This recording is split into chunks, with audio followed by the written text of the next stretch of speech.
Hi, everyone, and happy Sunday. I hope you all had a fantastic weekend and you're looking forward to the week ahead. I cannot believe we're already into mid May.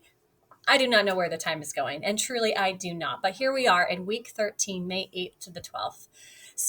This part of the course is just the best. Honestly, we're getting to all of the curriculum, the concepts that students enjoy the most. We're really starting to wind down in terms of getting through the curriculum. You're almost there.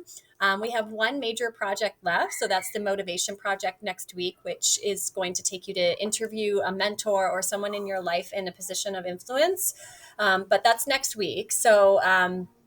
This week, what we're doing is we're focusing on learning more about motivation, stress in the workplace, human resource management, which for me personally is one of my favorite things to talk about because I grew up in a house where my father was in human resource administration and VP for Bank of Canada and Bank of Montreal and then TD Bank. I have a lot of, I guess, firsthand knowledge. But also human resources deals with people. And I think that's my favorite thing about, obviously what I do as a teacher is dealing with people every day. So I can really relate. And then next week we get into conflict and employee conflict and conflict resolution, which students tend to enjoy as well. So we're really getting into the good stuff here. And I think you're going to enjoy what we have coming at you for the next few weeks. And then we're into the final 30. I know it's wild. Also, update marks like mark updates will start coming at you as well. Now that midterms are done, I can start really focusing on term two marks and getting you that feedback. So just keep your eyes peeled for that as well. So for this week, on Monday, you have a lesson on motivation. And I clearly have not linked it in here for you, but it is available. I'm going to link it in at the end of this video. So you're going to go through the lesson on motivation, and then you are going to do a discussion post. So this discussion post is discussion post 6, the puzzle of motivation. So if you go under communication discussions, and then you scroll down to unit 2 discussions, you'll see discussion post 6, puzzle of motivation. Here's the lesson. It's embedded in the discussion post, but I will go ahead and do that as well. So you're going to go through the lesson on motivation. You're going to do what we've always done is obviously making sure that you are, reading all of the content and taking notes because really, truly, the moving forward, like your last unit project, as well as your final performance task and your final exam, you're really going to have to show me your knowledge on the content from unit 2. So I really strongly recommend you just keep a Google document of all the notes from unit 2. Have it really well organized so that you have that content available so that it's easier to prepare and pull and draw from your knowledge for those assessments. Okay. So you're going to go through the content from this lesson. And within this lesson, there's also a TED Talk called The Puzzle of Motivation by Daniel Pink. Okay. So it's also linked in here. You're going to go through that TED Talk. Also, you're going to see this TED Talk again in your exam. So I really recommend that you take notes on this TED Talk as well. And then you're going to complete your discussion post. The discussion post has you reflecting on what you learn about in the TED Talk. Daniel Pink talks about a scenario where they call it the candle problem.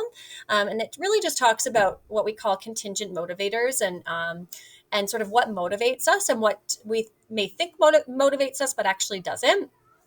And then also with any discussion post, just make sure you ask a question of your peers and do make sure that you also go back when you're done and reply to 2 questions from your peers as well. That's what gives you that full mark for your communication on the discussion posts. Okay. And do connect your comments and your writing back to the lessons and the learnings. Okay. So the TED Talk as well as this lesson on motivation. Okay. So with that being said, here, I'm just going to link that live in there right now. So you have it ready to go. Okay.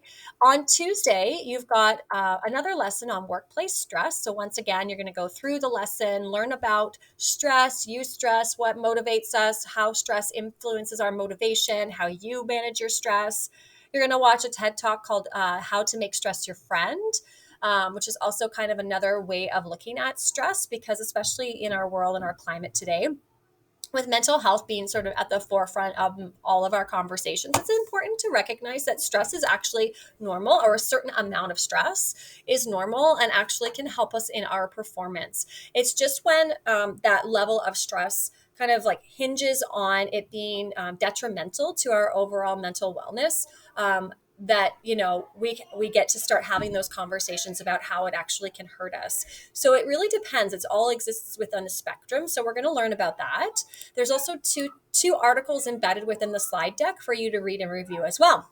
When you're done with that, you're going to complete discussion post number 7. Okay, so again, you're going to review the slide deck, take notes, read the articles, take notes. Again, I cannot stress enough, the Maclean's article as an example, you will see that again on your final exam. So I really recommend jotting down some notes from these as you go so that it's already ready for you when it comes to exams and it's June and you don't want to study and you're stressed and you're done. It's all there. It makes your life a lot easier. Going to answer these questions. Okay, and then you're going to again ask a question of your peers and go back and reply to 2 peer comments. Okay, so that's that. So you've got the 2 discussion posts, the 2 lessons. On Wednesday, you have a work period to do that, a gentle reminder to read and reply to 2 peer questions per post. And then on Thursday, you have another lesson on human resource management. Again, take notes. And then you've got an assignment. This is assignment number 6. Okay, you're going to do a reading on human resources. You're going to learn about recruitment, selection, interviewing. How do you assess whether a candidate is a strong candidate for the job? Understanding what the human resource process is. Okay, and then you have a guided question sheet. It's all available to you in the weekly calendar, but obviously it is an assessment. So you'll find that under assignment number 6 under unit 2 in Dropbox. So it looks like this. All right, so you're going to go into that. You're going to make a copy of the document. You're going to answer the questions from the reading. You do have to do the reading, and you do need to obviously make connections to the reading to answer the questions. And then you're going to submit that in Dropbox for grade. Okay, you've got a work period on Friday to complete that. Don't forget to do your participation activity, which is again the weekly attendance check. Okay, get that done right away. And then all of that is due on Monday at 8 a.m. So you've got the 2 discussion posts, making sure you're taking really great course notes, as well as the reading and the guided question sheet on human resource management. Again, this is like all of the content, the knowledge that you need for the upcoming project, okay? So just think of it as like if I were in class right now listening to these lessons, right? But instead of that, you're going through the content, you're taking notes, you're doing the readings, you're doing the learning. So as always, if there's something that you're reading or learning about and you have questions about it, just send me an email. I'll be happy to set up a Google Meet. We can go through content together. Do not skip on the readings because that will show in your work, okay? Obviously, you're practicing to go to university anyways, so all of this is great opportunities for your academic growth. Okay, so that's the plan for week 13. Next week, we're jumping into the project. So again, thinking about who in your life is a mentor to you, that has a professional designation, that works in a role that is inspirational to you or that is professional in some kind of way that would be illuminating to you, because that will come into play next week. Okay, if you have any questions, you know where to find me. Have a great week and I'll see you online.